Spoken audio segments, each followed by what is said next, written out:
Vadodara 24 news channel હવે જોઈએ અગત્યના સમાચાર। વડોદરા શહેર અને વડોદરા જિલ્લાના લોકસભાની ચૂંટણીમાં વિજેતા થયેલ સાંસદોનો સત્કાર સમારોહ કાર્યક્રમ યોજાયો। વડોદરા શહેર અને વડોદરા જિલ્લાના લોકસભામાં વિજેતા થયેલ ભાજપના લોકસભાના વડોદરા, ભરૂચ, છોટાઉદેપુરના લોકસભાના વિજેતા થયેલ સાંસદોનો સત્કાર સમારોહ કાર્યક્રમ યોજાયો હતો, જેમાં વડોદરા જિલ્લા કાર્યાલયમાં કાર્યક્રમ યોજાયો હતો, જેમાં વડોદરા બેઠકના સાંસદ ડોક્ટર હેમાંગ જોશી, ભરૂચ બેઠકના સાંસદ મનસુખ વસાવા અને છોટાઉદેપુર બેઠકના જશુભાઈ રાઠવાનો સત્કાર સમારોહ યોજાયો હતો, જેમાં કાર્યક્રમની શરૂઆત દીપ પ્રાગટ્ય કરી કાર્યક્રમની શરૂઆત કરી હતી અને ત્રણેય સાંસદોને ખેસ પહેરાવી સન્માનિત કરવામાં આવ્યા હતા અને આ કાર્યક્રમમાં વડોદરા જિલ્લાના પ્રમુખ સતીશ પટેલ અને પ્રદેશ ઉપાધ્યક્ષ ગોવર્ધન ઝડફિયાની ઉપસ્થિતિમાં કાર્યક્રમ યોજાયો હતો,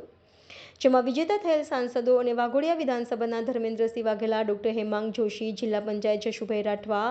મનસુખભાઈ વસાવાને ફૂલના બુકે આપીને સન્માનિત કરવામાં આવ્યા હતા। ડભોઈ તાલુકાના શૈલેષભાઈ મહેતા અને વડોદરા શહેર અને જિલ્લાના પદાધિકારીઓ અને કાર્યકરો ઉપસ્થિત રહ્યા હતા। આજે જિલ્લા કાર્યાલય ખાતે તમામ વડોદરા જિલ્લાને સ્પર્શતા ત્રણ સાંસદો, વડોદરા જિલ્લાની તમામ વિધાનસભાના કાર્યકરો અને અમારા પ્રદેશમાંથી આવેલા આગેવાન માનનીય ગોવર્ધનભાઈ ઝડફિયા, આપણા જિલ્લાના અધ્યક્ષ શ્રીમાન સતીશભાઈ, ડભોઈના આપણા ધારાસભ્ય સન્માનીય શૈલેષભાઈ, સૌ સાથે મળી અને ત્રણ વિજેતા સાંસદો, ત્રણ કમળ કે જેને ખીલવવા માટે કાર્યકર્તાઓએ સખત મહેનત કરી છે। ભરૂચથી અમારા આદરણીય સાંસદ શ્રીમાન મનસુખભાઈ, છોટાઉદેપુરથી જસુભાઈ,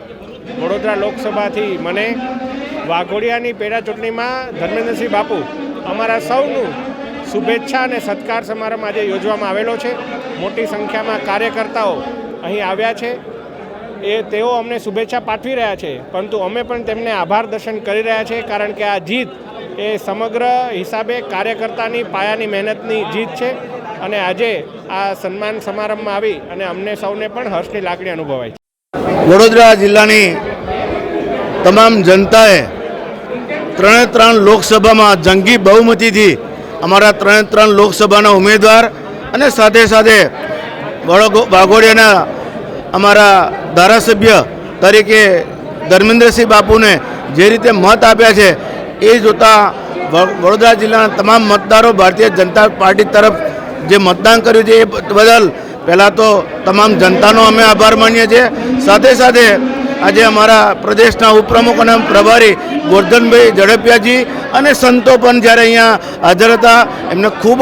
તમામ ઉમેદવારોને આશીર્વાદ આપ્યા છે અને પ્રજા વચ્ચે જઈને પ્રજાનું કામ કરશે એવા તમામ ચારે ચાર ઉમેદવારોને એમને આશીર્વાદ આપ્યા।